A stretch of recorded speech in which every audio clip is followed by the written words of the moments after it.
and my wonderful parents. I love you so much. Thanks for your support. 50-এ পদার্পণ করলেন আমাদের সকলের প্রিয় অভিনেত্রী কেট উইন্সলেট। সিনেমা জগতে 1994 সালে তার অভিষেক হলেও 97 সালে মুক্তি পাওয়া টাইটানিক সিনেমার মাধ্যমে হলিউডে এমনকি এই উপমহাদেশেও রাতারাতি তারকা বনে যান এই অভিনেত্রী। তারপর তাকে আর পেছনে ফিরে তাকাতে হয়নি।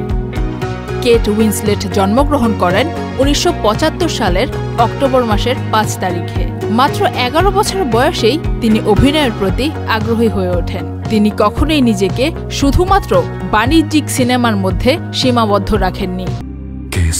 শেকড় থেকে শিখরে তিনি রেভলিউশনারি রোড, স্টিভ জবসের মতো বহু গম্ভীর ও চিন্তাশীল চরিত্রে অভিনয় করে নিজের অভিনয়ের দক্ষতা প্রমাণ করেছেন। দ্য রিডার সিনেমার জন্য তিনি অস্কার পুরস্কার লাভ করেন 2009 সালে। এটি ছিল তার বহু প্রতীক্ষিত একটি স্বীকৃতি। কেট উইন্সলেট শুধুমাত্র পর্দার নায়িকা নন, বাস্তব জীবনেও তিনি একজন সহানুভূতিশীল ও মানবিক মানুষ। নারীর আত্মমর্যাদা ও বডি ইমেজ নিয়ে তিনি বারবার মুখ খুলেছেন, যা তাকে একজন সাহসী কণ্ঠস্বর হিসেবে প্রতিষ্ঠা করেছে।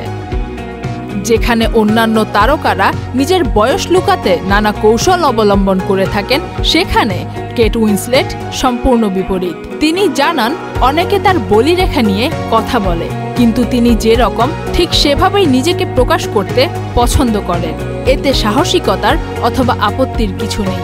আর বয়স যত বৃদ্ধি পায়, তিনি নিজেকে নিয়ে আরও সাবলীল বোধ করেন। Faria Ahmed Khan, channel I.